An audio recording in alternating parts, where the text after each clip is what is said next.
Alright, Nilda Hanım, this is part 3, and this is the most important video for you. This is the takeaway. So after all the correction that I'd given you before, which was basically about grammar, vocabulary, spelling, punctuation, organization, and answering the question, this video is the most important. And the reason why this is the most important is because you will have all the takeaways. The takeaways, what are takeaways? The ways in which you can write better and hopefully score better on IELTS. Okay? So these are the things you should pay attention to, the things you should care about. Alright, so first and foremost, the first thing, I believe you should probably analyze a little bit better. Make comparisons. That's the key. Make comparisons. When I see you describe, let's say for example, Chile, you talked about how it was in 1990, and then you talked about how it ended in 2015, which was very good. Aferin. Aferin sen. Bravo. Tebrik ederim. Ama, but you did not compare Chile to its counterparts, or you didn't compare Chile to Ethiopia, Kenya, and Peru, these other countries. So that's what you should do. Now, how can you do that? One recommendation would be writing in 2 paragraphs, because I see here you wrote one big block right here. Okay, one big block, and then you have your conclusion.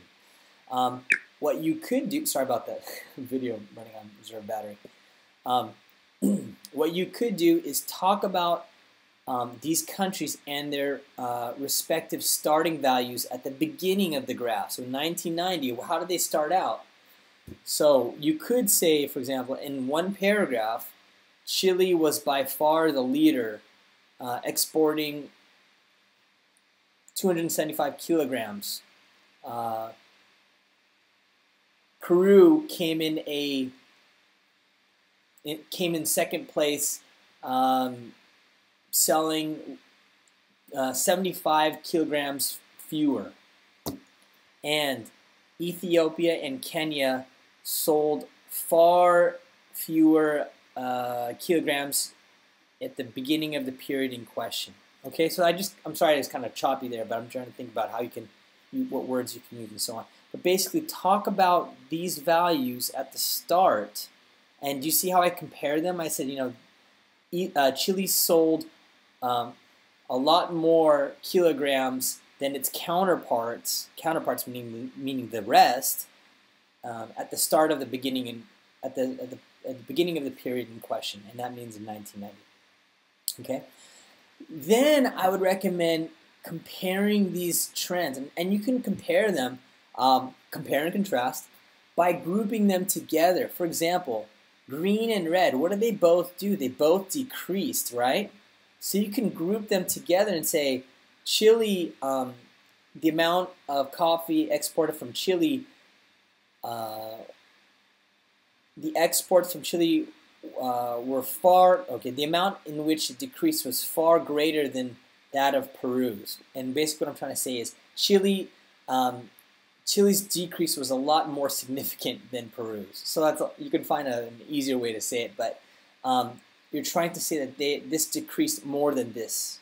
All right, and you can compare that, put that in a sentence or 2 sentences if you need to.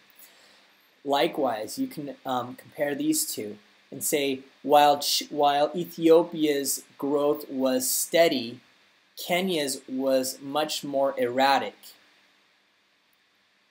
While between 1990 to 2005, growth was minimal, but then exploded shortly after 2005.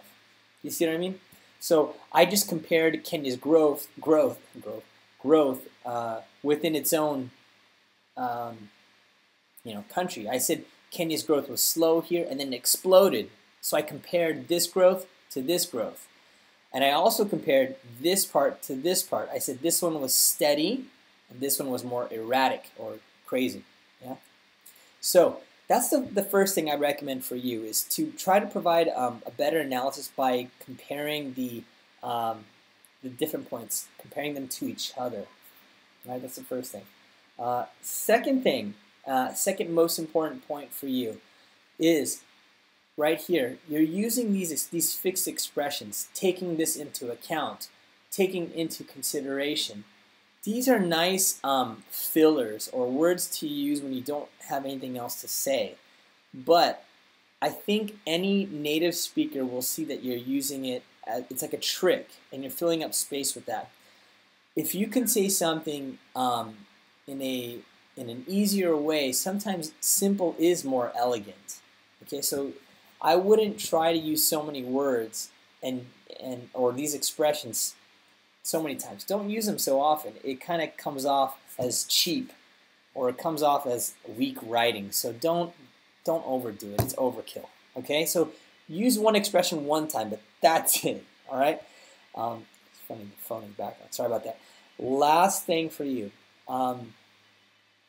Last thing. Okay, right here, this blue section. Here's an easy rule of thumb, and which is basically a rule, something to remember.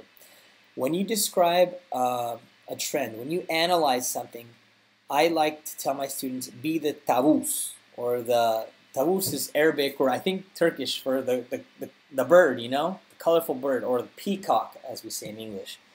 And what I mean by that is when you provide analysis, or when you analyze something, do four things.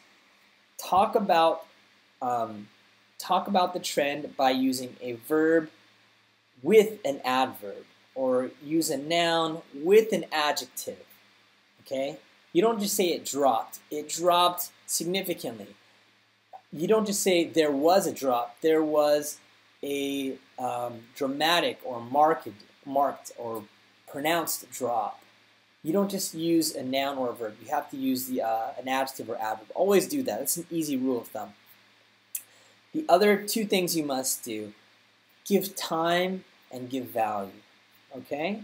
All right, so in a nutshell, the best way, or the most important things for you to remember are to analyze and compare the information, compare the data to other points of data. All right? Don't just talk about Chile, for example, in isolation. Compare Chile to the rest of the countries. Second thing, don't use these fixed expressions too many times. It's a little bit of overkill. It looks bad. And lastly, the rule of thumb is to describe a trend or analyze something. Make sure to use a noun with an adjective, a verb with an adverb, and to use time and to use a value. Okay? All right, Nilda, it was my pleasure to give you this writing correction. Hopefully you'll learn a lot, inshallah, and we'll talk to you soon. We'll keep in contact. Kendine iyi bak. Görüşürüz. İyi şanslar.